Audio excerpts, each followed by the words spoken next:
Yeah, not them count your miss it, me point your journey. Let me hit you with something that right nuts isn't cute. It's not soft. It's not a warm blanket. Grace is a scandal. And the moment you actually get what it means, you either fall to your knees or want to punch a wall. C, we like systems. Scoreboards. Earn your keep. Work hard. Get rewarded. Let them count you out. Heard and miss the point of your journey. You know, You get what you deserve? No. Grace says no, and you never will. And that right there, that drives people crazy because Grace doesn't wait for you to clean up. It walks right into your mess, sits in it with you, and calls you valuable when no one else would even make eye contact. Let them count you out and miss the point of your journey. Sounds beautiful, right? Until your enemy gets it, until the person who hurt you is forgiven. Now, Grace feels like betrayal. You want justice? Of course you do. We all do. But Grace throws off the whole balance. It offends your sense of fairness because it gives what's not earned. Let them count you out and miss the point of your journey. And if we're honest, really honest, we only like Grace when we're on the receiving end. Here's the twist. Grace doesn't play favorites. It's reckless, lavish, irrational. It's the dad run to the son who wasted everything. Let them count you out and miss the point of your journey. And it's the guy on the cross saying, today you'll be with me in paradise. It's the thief who is unqualified being chosen, the guilty walking free. And that ticks people off. It breaks the game. It erases the scoreboard. You can't earn it. You don't deserve it. You can't pay it back. Let them count you out and miss the point of your journey, and it levels the field, puts the rich and the broke, the sane and the screw up on the exact same floor, and calls them love. Grace kills pride, and pride hates that. But you know what else Grace does? It frees people. It heals shame. It resurrects things that should stay dead. It brings people home. Let them count you out and miss the point of your journey, and that's why it works, because the world's built on earning, keeping score on yourself. But Grace says you're enough. Not Grace says you did it right, but because love refused to give up on you. And if that offends you, good. That means you're finally starting to get it. Let them count you out and miss the point of your journey. Grace breaks the rules, and that's exactly the point asked for your rinsement. It's not checking receipts, doesn't care how long you've been good, how clean your history is, or how polished your life looks. Grace walks into the room and says, yeah, you're in, no explanation. Let them count you out and miss the point of your journal conditions, and that alone messes people up. See, we're trained from day one to follow the rules. Do well in school and get a gold star. Work hard and you get a paycheck. Treat people right and they'll treat you right back. Life becomes a giant vending machine. Put in your effort, get out your reward. Simple. Let them count you out and miss the point of your journey. Clean, controlled. But Grace walks up and kicks that machine over. It gives the soda to the guy who didn't even put in a coin. It hands the trophy to the person who showed up late, failed the test, and broke the rules. And for most people, that's infuriating because Grace, we shouldn't work like that, right? Let them miss the point you out of your journey, not if we're keeping things fair. But that's the trap. Grace isn't about fair. It doesn't bend the rules. It breaks them wide open. And not because the rules don't matter, but because people matter more. Let me tell you what Grace actually does. Let them count you out of and miss the point of your journey. It offends the people of your journey who think they've earned something. That's twist. If you've worked your whole life trying to be good, trying to check the boxes, and then someone who wrecked their life walks in and gets the same love, the same acceptance, you're going to feel something in your chest, that feeling. Let them count you out and miss the point of your journey, Herney. That's pride gasping for air. Grace isn't fair. It's you better wove than fair gives you what you deserve. Grace gives you what you'd never deserve. It's unearned, unqualified, and deserved, and it walks past the deserving sometimes just to prove it doesn't play by your system. Let them count you out and miss the point of your journey. That's why it's so powerful, because the moment you think you figured it out, it gives it to someone who doesn't fit your mold. And that's not a flaw. Because if Grace Elu was earned, if it was held based on performance, then the whole thing collapses. Then it's just another form of payment. Let them count you out and miss the point of your journey, that your merit badge. But grace was never meant to be a prize. It's a gift. Don't make sense. They're irrational, wild, sometimes even offensive, but they change everything. Grace reaches people rules never could. The addict, the liar, the cheater. Let miss the point you've net of your journey. The failure, the ones we usually shove to the edge, grace pulls them back in. It doesn't wait for them to fix it. It starts by loving them while it's still broken. And if that feels unfair to you, good, that means you're not in control anymore. Let them count you out and miss the point of your journey. Maybe that's what grace really wants, to ruin your idea of deserving, so it can finally start doing what it was always meant to do. Save people. All of them. Not just the ones who look the part. We love mercy until someone else gets it. That's just the truth. Let them count you out and miss the point of your journey. We cheer for second chances when he tears on the line. It's our mess of relief when we get forgiven for things we should have paid full price for. But the moment mercy shows up for someone who hurt us, someone we don't think deserves it, suddenly it's a problem. Suddenly we want justice. Let them and miss the point you out of your journey. It's funny how fast we flip. 1 second we're singing songs about grace and love and forgiveness, arms lifted, hearts wide open. But then someone walks into the room who wronged us, someone who cut deep, and we get tight and we get cold. We start doing the math. Point and heard. Let them count you out. Do they air journeyed and miss the point, really get off the hook just like that? And there it is, our double standard in full display. We love mercy, but we want it to have boundaries. We want it for us, but not always for them. And that's the offense of grace. It doesn't consult your pain before moving. Let them count you out and miss the point of your journey. It doesn't check in to see who it might upset. It forgives freely, and that drives us crazy because we think we should have a vote. We think the mercy we receive is logical, but the mercy others receive is unjust. We forget that we're not the judge. At the core, this comes down to control. Let them count you out and miss the point of your journey. We want to believe we can measure mercy, distribute it fairly, make sure it doesn't go to the wrong people. But mercy doesn't work like that. The moment you start rationing it out, it's not mercy anymore. It becomes another form of justice. cold, conditional, calculated. Let them count you out and miss the point of your journey. Real mercy, the kind that changes Liz's lives, is reckless. It offends our sense of fairness. It makes people angry. Think about the older brother in the story of the prodigal son. He did everything right, stayed loyal, worked hard, and yet the moment his screw up, a little brother came home filthy and shame-ridden. Point of your journey, the father ran to him. Not the good son, the broken one who wasted all. And the older brother, he lost it. Mercy felt like betrayal. It felt like injustice. That's how mercy works. It looks unfair because it doesn't follow our rules. It plays on a different field. You've never heard it. Let them count you out and miss the point of your journey. And until you've been in the position of needing it, really needing it, you might never understand how powerful it is. But let's be real. All of us need it. Not one of us is clean all the way through. We've all had moments we didn't want anyone to see, decisions we'd take back in a heartbeat. Let them count you out and miss your journey. Words the point of your journey. Words we wish we could unsay. And if mercy only shows up when we've earned it, then we're all out of luck. So yeah, love mercy when it's pointed at us. But if we're going to love it for real, we've got to love it even when it shows up for the one who doesn't deserve it. Because that's the whole point. Journey, mercy isn't fair. Thank God it's not. Let them count you out and miss the point of your journey. Grace offends to pride because it kills scoreboard. That scoreboard we carry around in our heads, it's always running, always keeping track. Who's keeping better? Who's doing worse? Who deserves love of? Who's earned respect? Who's ahead in life? We judge others by it. Honestly, let them count you out and miss the point. We judge ourselves by it too. It's how we measure worth. And grace doesn't just ignore the scoreboard. It smashes it. That's why pride hates grace, because pride needs felt the scoreboard. Pride thrives on comparison. It wants to feel superior or at the very least justified. Pride says, I've worked hard. Let them could journey and miss the point. I've made good choices. I've stayed on the right path. I'm not like, and then grace comes in and says, yeah, none of that matters the fear. Grace levels the field. It gives the same love to the one who's failed and fallen and wrecked their life as it does to the one who's kept their nose clean. Let them count you out and miss the point of your journey. It makes all of us equally dependent on something we can't earn. And if you've built your identity on being better, wiser, more disciplined, grace feels like an insult. Let's be real. Most of us, we want to be good people. We try, we sacrifice, we fight our demon. let them count you've never out and missed the point of your journey. And when we look around and someone else sees getting the same for clinging to, and they didn't do any of the work, that hurts. Not because we don't believe in forgiveness, because deep down our pride still wants a prize for effort. We still want to be able to say, yeah, let them count you out and miss the point of your journey. I deserved it a little more. But grace doesn't do participation trophies. It doesn't care how long you've been playing the game. It doesn't reward your hustle. Grace says you don't win this by trying harder. Let them count you out and miss the pointer. You win by giving, by letting up, by letting the need to win it all. And that's why it's so hard to accept. Pride wants control. But grace can only be received. You don't get to receive. You don't get to deserve it. You just have to admit you need it. Let him count you out and miss the point of your journey. And that's the ultimate pride killer, admitting you can't fix yourself. Think about that. You spend your whole life building a rin-sum of goodness, only to find out none of it qualifies you. All that striving, all that comparing, all that pressure.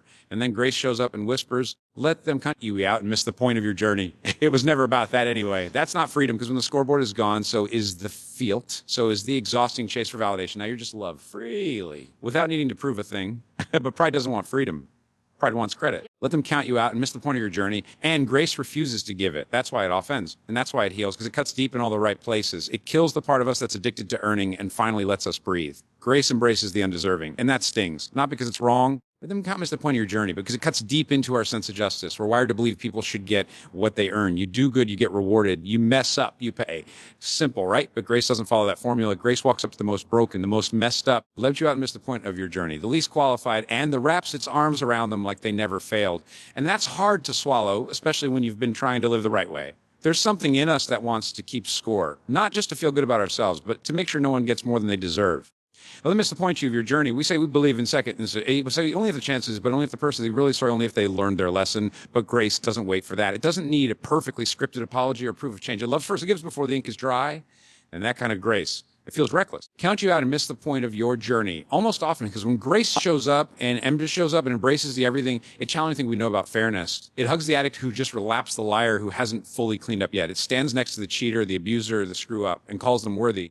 Let them count you out and miss the point of your journey. And if you've ever been hurt by someone like that, if you've watched someone you love get torn apart by someone else's choices, that kind of grace feels like betrayal. It feels like it cheapens the pain, but that's not what grace is doing. Grace isn't denying the damage. It's not pretending the wrong didn't happen. You then point you out to miss your journey. It's not dismissing justice. What he is doing is choosing love over punishment, restoration over revenge. It sees the worst, and still worse is to give up on them. That's what makes grace so hard, because deep down we want people to pay. We want them to feel what we felt. We want balance. Let them count you out and miss the point of your journey. But grace doesn't do balance. It does mercy. It does forgiveness. It does redemption, even for the people we can't stand, even for the people who hurt us. And yes, that stings. It stings because it reminds us that grace isn't about who deserves what. It's about who you needs it. And the answer to that is all of us. Point at your hernia. then you've missed the clean your journey. And no one is so good that they don't need grace, and no one is so far gone that grace won't reach them. That's the beauty and the offense of it. Grace goes where it gives what we wouldn't. It forgives what we wouldn't. And in doing that, let them count you out and miss the point of your journey. It calls us to something deeper, a love that doesn't keep score, a mercy that asks for proof, and a kind of hope that can't be explained, only experienced. If that offends you, sit with it, because the day you realize grace embraced you when you didn't deserve it either, that sting turns into gratitude. Miss the point of your journey. Justice screams, forever. Grace whispers, for and that difference, right thing. That's everything, because justice is loud. It demands attention. It pounds its fist and keeps the receipts. It wants things balanced, right?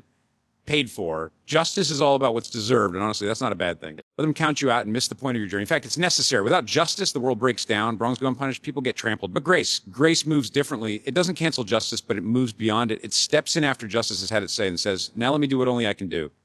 See? Let them count you out and miss the point of your journey. Justice is the language of courts. Grace is the language of hearts. Justice says, you broke the law. Here's your sentence. And grace steps in and says, I know, but I'm taking that sentence for you. Grace, that's what makes grace pays the radical price that justice demands, not by ignoring it. Let them count you've never heard and miss your journey, not by pretending nothing, by absorbing the cost. And if you've ever been deeply wronged, you know how hard that is to accept. When someone wins, you want repayment, you want recognition, you want them to know exactly how much damage they caused. You want it fair. Let them come to your journey, miss the pain demands justice, and it should. But grace isn't about ignoring the pain. It's about choosing how to pass that pain on. It's about breaking the cycle. Grace whispers, free, not just to the one who did wrong, to the who was wrong too. Because when you carry bitterness, let them cut you out and miss the point of your journey. When you live waiting for someone to pay you back emotionally, you relationally, mentally, you're not free either. Grace sets both sides free. It says, you don't have to carry this anymore. You don't have to keep waiting to feel what you felt. It creates a space where healing can start. Let them count you of your journey where wounds can actually close. But here's the catch: grace will always look unfair to someone who's addicted to justice. If you think everything in life should be even earned and accounted for, grace is going to drive you crazy because it steps over the lines. It gives before anything is deserved. Let them cut you out and miss the point of your journey. It offers freedom with no strings attached. And that's hard to accept in a world built on transactions. We're trained to earn everything. Love, trust, forgiveness. And then grace comes in like a whisper and says, you can't earn this. You just receive it. That's where the tension lies. Let them cut you out and miss the point of your journey. We want justice for them and grace for us. It doesn't play favorites at the list. It's a check. It just shows up. Yeah, screams fair, and it should. But grace whispers something deeper. It whispers, there's a way back. It whispers, let them count you out and miss the point of your journey. You don't have to stay in the prison you built. It whispers, you're still loved. And if that sounds unfair, that means it's working. That means grace. Grace doesn't make sense, but it changes everything. That's the part people struggle with. We want grace to fit in a neat little box. We want to be able to explain it, control it, make it logical. But grace refuses. It's wild. It's upside down. It loves the unlovable, forgives the unforgivable, and reaches people we've written off 100 times. It does things we would never do, and that's exactly why it works.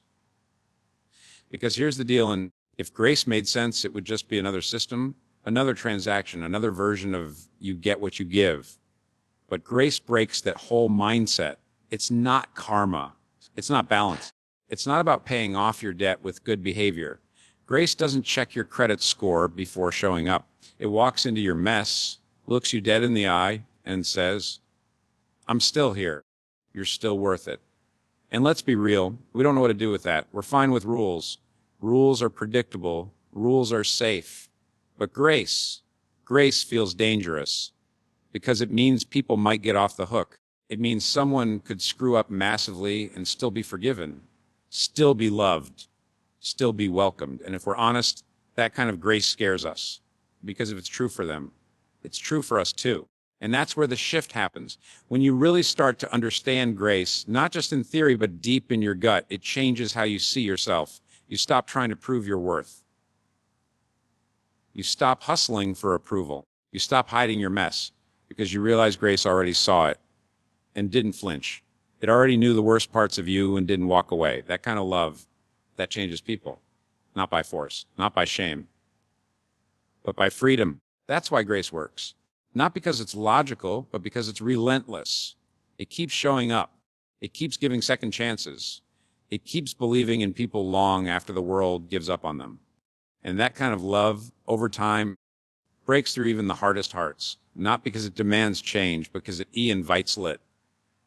People aren't transformed by judgment. They're transformed by grace. The kind that meets them in the middle of their failure and says, you're still not too far gone. The kind that whispers, there's still hope. That doesn't make sense, but it saves lives. It brings people home. It rebuilds what was destroyed. So no, grace isn't logical. It's not fair. It's not easy. But it's powerful because it does what nothing else can. It speaks life into dead places. It brings healing to shame. It breaks chains we didn't even know we were carrying. And that's what makes grace so beautiful. Not that we understand it, but that we don't have to, we just have to let it in. And when we do, everything changes. So here's the bottom line. Grace is offensive, yeah. It offends your pride, your sense of justice, your scoreboard, your logic, your pain, all of it. It doesn't follow your rules, and it sure as hell doesn't ask your permission. It walks into the middle of your mess and loves you anyway. And that's what makes it powerful. Because if grace only went to the deserving, it wouldn't be grace. If it only showed up after we had it all figured out, we'd all be disqualified. But grace plays by a different code. One that says, you're still in the story, even if you've burned the pages. So if you're out here thinking you've blown it too bad, messed up too many times, walked too far off course, grace says you're not done. And if you're out here judging who deserves what, keeping score, waiting for payback, grace is coming for you too, not to shame you, but to free you. That's what makes grace so offensive. And that's exactly why it works. Let it.